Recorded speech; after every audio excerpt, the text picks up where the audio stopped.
সামাজিক যোগাযোগ মাধ্যমে পাতা হয়েছে ফাঁদ। শুধুমাত্র একটি ক্লিকেই আপনি হারাতে পারেন ব্যক্তিগত সব তথ্য। প্রতারক চক্র হাতিয়ে নিতে পারে মোটা অঙ্কের টাকা। সপ্তাহখানেক আগে বাংলাদেশে আসা এমনই এক চক্রের 3 চীনা নাগরিক সহ 4 সদস্যকে গ্রেপ্তার করেছে পুলিশ।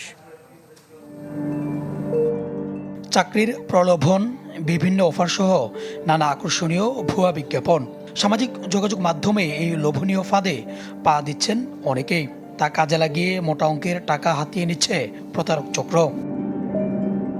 রাজধানীর বসুন্ধরা আবাসিক এলাকায় অভিযান চালিয়ে এমনই একটি প্রতারক চক্রের 4 সদস্যকে গ্রেপ্তার করে মহানগর গোয়েন্দা পুলিশ, যাদের একজন ক্ষুদ্র নৃগোষ্ঠী, বাকি 3 জন চীনের নাগরিক।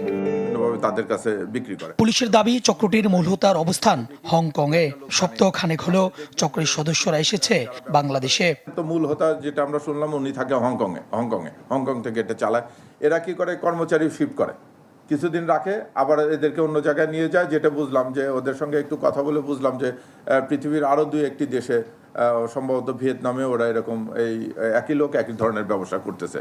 প্রতারকদের কাছ থেকে উদ্ধার করা হয় 14টি ল্যাপটপ আর চালু থাকা 6000 মোবাইল সিম। সিমগুলো কিভাবে পেল সেটিও তদন্তের কথা জানায় ডিবি। সিমের যারা ব্যবসা করে, আপনি যদি থাম ইমপ্রেশন দিতে যান, আপনাকে বলবে কি, হয়নি, আরেকবার দেন। আপনি যে কয়বার ইমপ্রেস দিচ্ছেন সেই কয়টা সিম কিন্তু আপনার নামে সে উঠায় নিয়ে যাচ্ছে, এইগুলো যারা করে। এই ব্যাপারে আমরা গ্রামীণফোনের সঙ্গে অন্য প্রোভাইডারের সঙ্গে কথা বলেছি, প্লাস এরকম কিছু লোককে আমরা অ্যারেস্ট করেছি।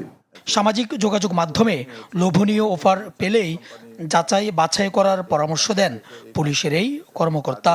অনলাইন প্ল্যাটফর্মে লোভে পড়ে আমরা কিন্তু দিন সর্বশান্ত হচ্ছে। এই ব্যাপারে আপনারা সবাই জনগণকে সচেতন করবেন। ধন্যবাদ। সুলতান মাহমুদ আরিফ, চ্যানেল 24, ঢাকা।